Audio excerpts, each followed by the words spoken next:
Sometimes I want to talk, some of you right now, you're like, yeah, but I'm looking at the data, and I'm just not convinced that I got to continue thinking, and that's good, that's beautiful. But there is going to come a point, I'll give you a warning. There's going to come a point where your reason will have to give way to something. And here's my example of this. I drew on this before we started so you can see. You see these two arrows?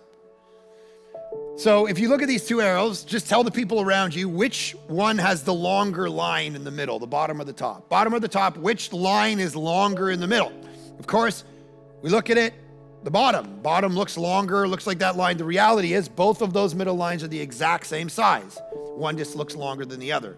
And I was reading a psychology book the other day, and they made this point and said, sometimes we can't trust our senses. Sometimes we have to actually come to a point where we don't trust our senses. Where sometimes they're giving us data that seems to be one way, but we've got to understand that it's not actually that way. We have to go beyond it. We have to see, but then we got to see, because sometimes our brains can play tricks on us. I was reading the story of Air France 447 the other day, May 31st, 2009, look it up. Crashed with 240 or 50 passengers, went into the ocean, and they have the black box tape. And the black box tape is the pilots all fighting each other because all of the data seems to be saying that they were going down, and he kept pulling the nose up and up. And as he pulled the nose up, the plane would start saying it's gonna stall. And he thought he was only at kind of almost going thing, but he was at this high pitch.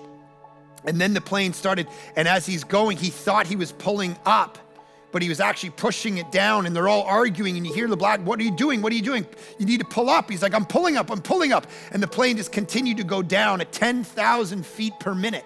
And they all argue for 10 minutes in the plane, trying to figure out what's going on, until finally the clouds clear, they see the ocean, and you just hear the guy say, what's happening? And it's over. Brilliant minds. All the math seemed to be right. Everything, all the instruments seemed to be telling one story, but all the senses were wrong. They did what psychologists call cognitive tunneling.